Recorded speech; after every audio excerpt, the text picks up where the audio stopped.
सुरुवातीला मी 3 सरळ लाईन्स काढून घेतो आणि हे 3 लाईन्स वेणीचा बेस सेट करायला मदत करतात. आता मी मधल्या लाईनवर हलका झिगझॅग पॅटर्न बनवत आहे. हा झिगझॅग मला वेणीच्या वळणाचे पॉइंट्स दाखवून देतो.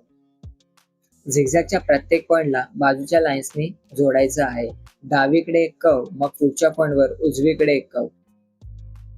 खालच्या बाजूला एक छोटासा हेअर टाय काढून घेऊया. नको असलेल्या लाईन्स इरेज करतोय. इथे मी वेणीचे शेडिंग सुरू करत आहे. सर्वात आधी मी बेस लेअर साठी 2B पेन्सिलचा वापर करत आहे. प्रत्येक वेणीच्या पार्टचा डायरेक्शन हा वेगवेगळा आहे. त्यानुसार मी पेन्सिलही प्रत्येक डायरेक्शन नुसार फिरवणार आहे. जर तुम्ही बघितलात तर मी हायलाइट साठी थोडी जागा सोडत आहे, जेणेकरून आपल्याला लाईट टोन एकदम परफेक्ट करता येईल. बेस लेअर करताना कधी पण हलक्या हाताने करा.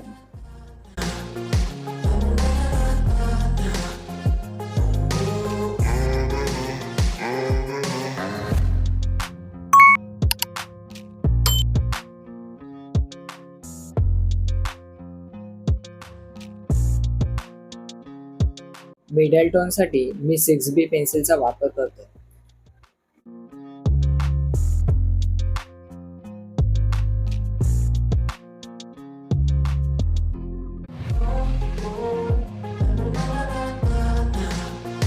ओव्हरलॅपिंग सेक्शन मध्ये मी शॅडो अजून डार्क करतो. हा स्टेप वेणीला 3D लुक द्यायला मदत करतो आणि शॅडोमुळेच आपली वेणी एकदम उठून दिसणार आहे.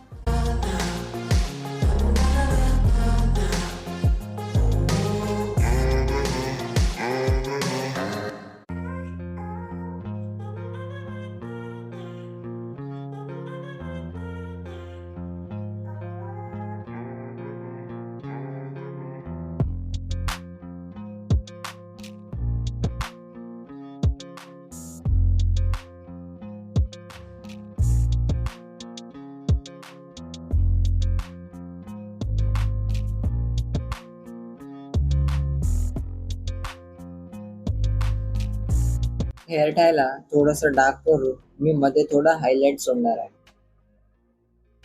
आता थोडा फाईन हेअर स्ट्रोक देऊया, जेणेकरून वेणीला थोडा नॅचरल लुक येईल.